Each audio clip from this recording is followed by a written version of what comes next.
This episode of EDUKWEST is sponsored by Labs.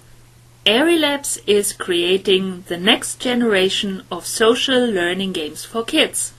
Mobile, tablet or browser-based, all of Labs games have a core educational mission to teach kids the things they need to be successful in their lives. Visit them at airylabs.com or in the App Store and thank @AirlyLabs on Twitter for their support of EDUKWEST. airylabs.com. Game on!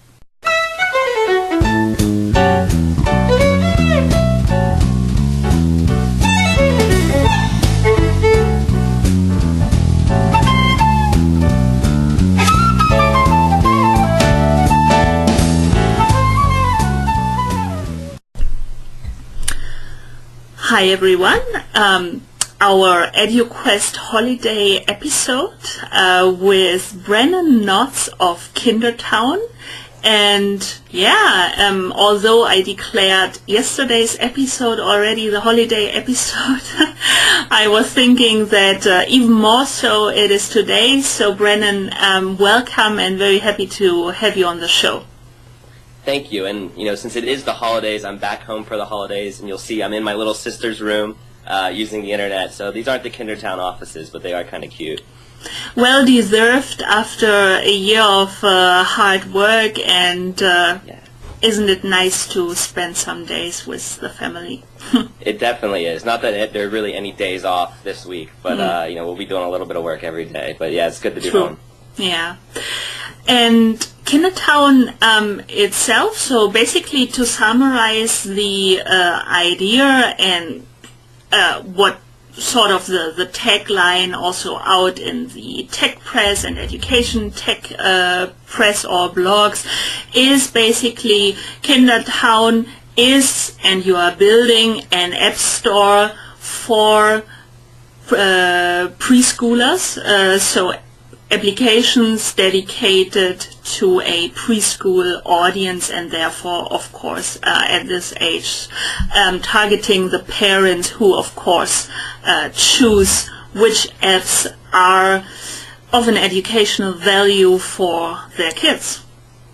Exactly right. We call ourselves an educational app store, and we're really built on top of Apple's App Store. So we wanted to make the job of a parent a lot easier in helping them find the apps that are really educational. There's a lot of apps out there. There's some that are educational in name but really don't have any educational value. So we sort of took that upon ourselves to say, we're going to curate the App Store, and we're going to help parents find those apps that are really going to help their kids learn, and not just help them learn, but are actually going to be fun too.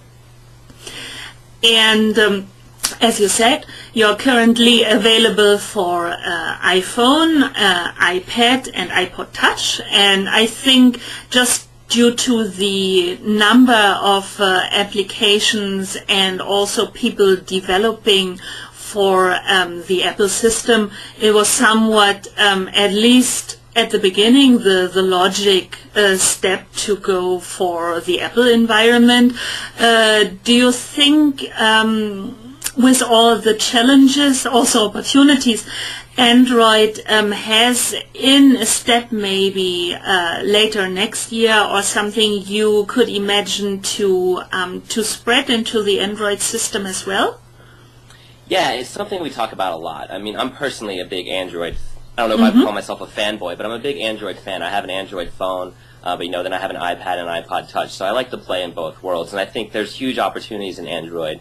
And what we're doing, from an educational perspective in reviewing apps is really scalable no matter what the system is, whether it's Android, Apple, or even, looking at mobile web apps and how those are starting to emerge.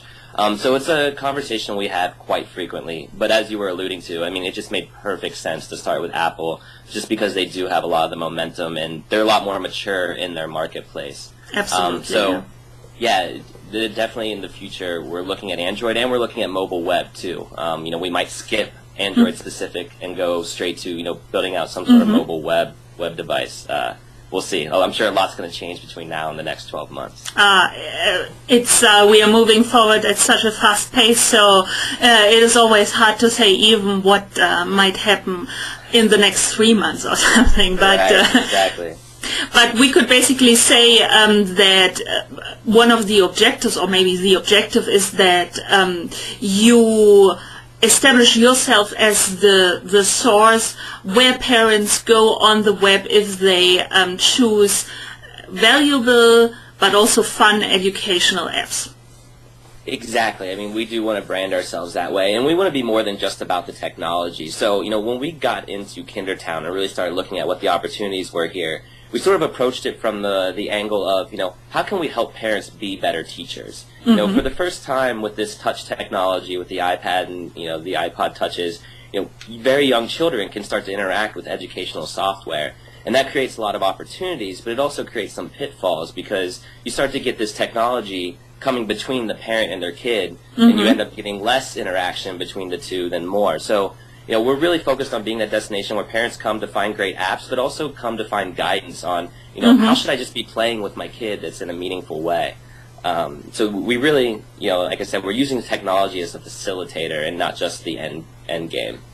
Yeah, I think that's very important, as of course parents experience on the one hand the excitement and also attachment of kids, so young children sort of being very attracted quickly towards I think particularly touchscreen and touching something and then something moves. On the other hand, of course, at what age is it useful and not dangerous to start this and in a smart way? So I think the guidance part is something that is not to neglect as well. And sort of, I guess, as a parent, I don't know, you are probably a little bit young, and even myself, I don't have kids yet, but was it sort of the original idea of the founders that they said, okay, we encounter this problem or challenge, and we imagine other parents will be confronted with exactly the same questions, so that they said, okay, why don't we build KinderTown? Or did they also have, as they at least part of the core team have, of course, an educational background, did they also come from another angle? It's a really good question, and we love telling this story. So KinderTown was founded by a guy named Steve Welch, and he's a parent himself with kids in the age range that we target. So we target educational apps for kids 3 to 6 years old, pretty much preschool through first grade. And he had this problem. He was very on the forefront of adopting the iPad and the iPhone and letting his kids play apps on that. And he just was constantly frustrated by the apps he was downloading not being very good. And he knew there were good ones out there. It was just so time-consuming to go actually dig those up. And then, he's not a teacher himself, but he grew up with a mother who was a teacher. So he sort of took it for granted that growing up he had this great experience where a mom was constantly thinking about what's educational for him. And, she was, uniquely weaving in different activities, whether it's sitting down at dinner or watching a movie. And, he was like, I had that experience. Not everybody at home is a trained educator. How can we help some parents bring some of that into their homes? So he did sort of start with that in mind. He's not an educator himself, but we did bring on some educators onto the team. So Steve's mother, who I mentioned, she actually advised us early on and continues to advise us on some of the apps that we use. Then we recently brought on Carolina Nugent. So she was a kindergarten teacher for 5 years and had won some awards for integrating technology into the classroom. And she currently spearheads all of our education efforts. I mean, she's the one looking at every app that we're considering approving for KinderTown. She's the one sort of setting the curriculum agenda too. So, we kind of started out with the parent's perspective, what's frustrating me, and then we brought in the educators to really help, take the product in that direction. Yeah, always have a good exchange on Twitter with Carolina. So. Yeah. Let's go a little bit in this. So there is, I don't know, how many apps actually on the App Store, probably several hundred million, or I actually forget the top level number. There's 47,000 educational apps, though. Probably more than that. Okay. That number is probably a month old now, but there's around 50,000 educational apps. So roughly 50,000, that's already for or only for education, and it's a lot. So a deluge of apps. How do you set the standard? What is an educational valuable app? Also fun, playing for the kids. I mean, aged 3 to 6, you probably don't always want only heavy education stuff, but also just a fun game, which can, however, teach them something. So how do you look at this variety of apps, and then how to actually curate them and write recommendations for the parents? Yeah, it's an interesting challenge. And for us, because there are so many apps, we decided early on that our objective wasn't going to be to review every app. What we were going to do is go, what are the subjects that are important for children in this age range? And let's go find the best apps in those subjects. So if you download the KinderTown app now, you'll see that we've organized the apps we've approved by math, language, art, science, and social studies. And we're currently going back through and going even deeper. I think we have something like 60 educational concepts that we're going to be breaking all the apps down into. So again, we're not trying to review all the apps. We're just trying to find the best ones for those subjects. So that helped a little bit. That helped narrow it down a little bit. The second thing is, again, with so many apps, you can be really picky. So we essentially have 4 buckets of criteria we look at. We look at educational value, and that is really coming from what would be useful in a classroom setting. So Carolina is looking at that and going, would this have helped me teach something in the classroom? And she's applying all of her learning from that. The second one is engagement value. So this is, is it fun, to put it blatantly? And, we're looking at things like graphics. We think graphics and good animations and stuff, because we can be so picky, are really important. So there's a lot of developers out there who sort of have great apps conceptually, but they didn't execute as well on how good does it look and function. And then we look at design and we look at ease of use. So ease of use, does it work how it's supposed to work? Does the touch, is it responsive? Does it lag? Are there certain menu options and exit options? And then there's other design features too, specifically when you're talking about educational apps. So do parents have different settings so they can adjust how difficult it is to really match their kids' level? Things like that are what we're looking for. Do you think, generally speaking, and as you just pointed out, there is some very good educational apps in all aspects. Some are still lagging a little bit, the design, maybe user experience, functionality aspect.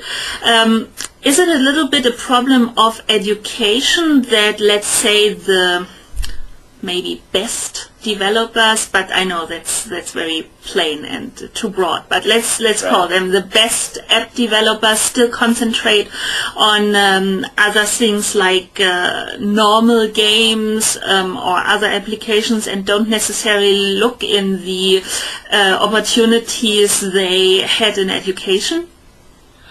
Not necessarily. I think sometimes the best developers are drawn to education because they're personally passionate about it and they have kids. So I've seen, you look at some developers and you go, there really isn't a profit motive here. It's hard to make money in the educational app side of things.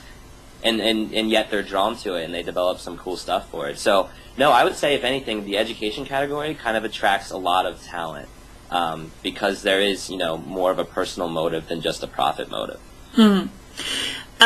We should also say that your own app, so the KinderTown app, is free of charge. So everybody who is interested in, or in our audience also simply wants to try it out. So you can go on the App Store and download it for free, which I think is great. So I haven't, also visiting the website, I haven't seen a business model yet. Is there one? And I simply didn't see it. Do you think this is something you might concentrate on and figure out in 2012? Or is it sort of that you say we do this out of a completely philanthropic approach? Yeah, it's definitely not philanthropic. We see a sustainable path to be built to building a real profitable company. And you're right, that's not the focus right now. The focus in 2012 will become more on profitability.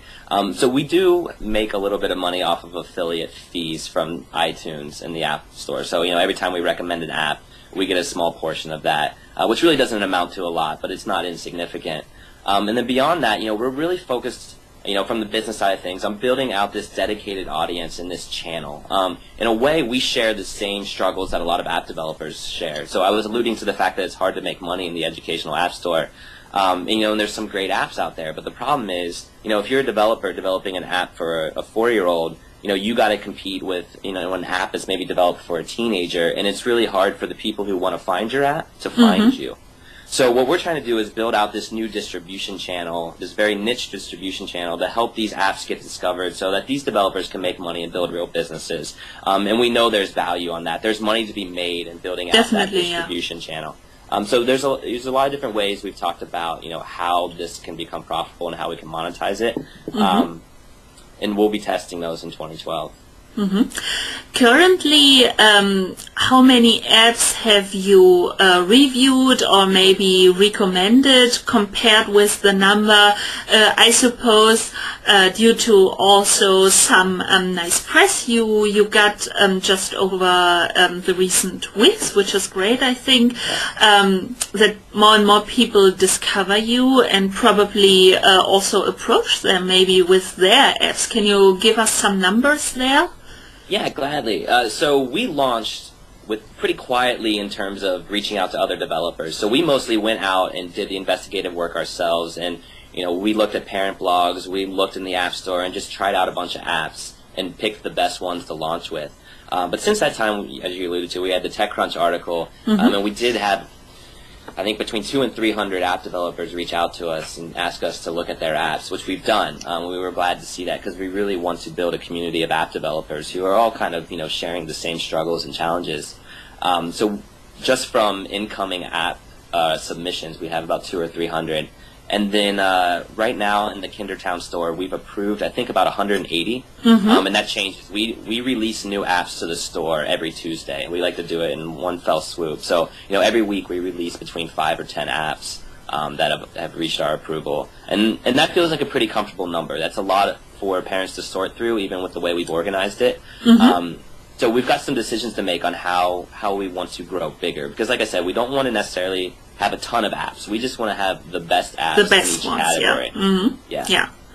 So, but the waiting list is getting longer. So, if somebody approaches you with their education app for preschoolers now, and you accept it, so in the first place, how long do they have to wait till you and the team then say, okay, this is really an app we feel is great, adds value, and we want to recommend? It usually takes us less than a week, even with all of those submissions. Yeah, I mean, we're full-time focused on this. This is the biggest thing right now is reviewing these apps. So yeah, we try to turn around pretty quickly. I might not email them to let them know they've been approved for another week. So, give me 2 weeks before you hear back from us. But, yeah, we're approving them pretty quickly. Oh yeah, you're working very efficiently then. The website is kindertown.com. You're also active on Facebook and Twitter, and the branding is very clear. It's always KinderTown. Any other, I particularly also like the blog, and you're very active on the KinderTown blog, so that's also worth checking out, I think, for our audience. But Brennan, tell us any other places people should know, or people they should connect with if they want to know more about what your work is and what you're doing with KinderTown. Yeah, so we send out a weekly newsletter too, and this is really where we connect the technology with, doing stuff away from the technology, and a lot of this content is on our blog, so you can check it out there, and Carolina and Kay write all of this content. So every week we choose an app, we call it Show and Tell, and we talk about why we approve this app and what makes this app quality, but then we also usually have 2 activities that parents can do at home with their kids that really extend the learning that happens in that app. And we'll see over the next 3 to 6 months that content really getting built out a lot more, because it's really important to us to give parents ways to play with their kids that doesn't involve an iPad or an iPhone. So I would recommend if you're interested in receiving that content on a weekly basis, check out the blog and download KinderTown and sign up in KinderTown to make sure you get that email. Absolutely. So, Brennan, thanks again so much for taking the time and talking with me on the 23rd. and yeah, was a good talk. And Merry Christmas, Happy Holidays, and a few days off with the family. Yeah, it was great being here. Thanks, Kirsten.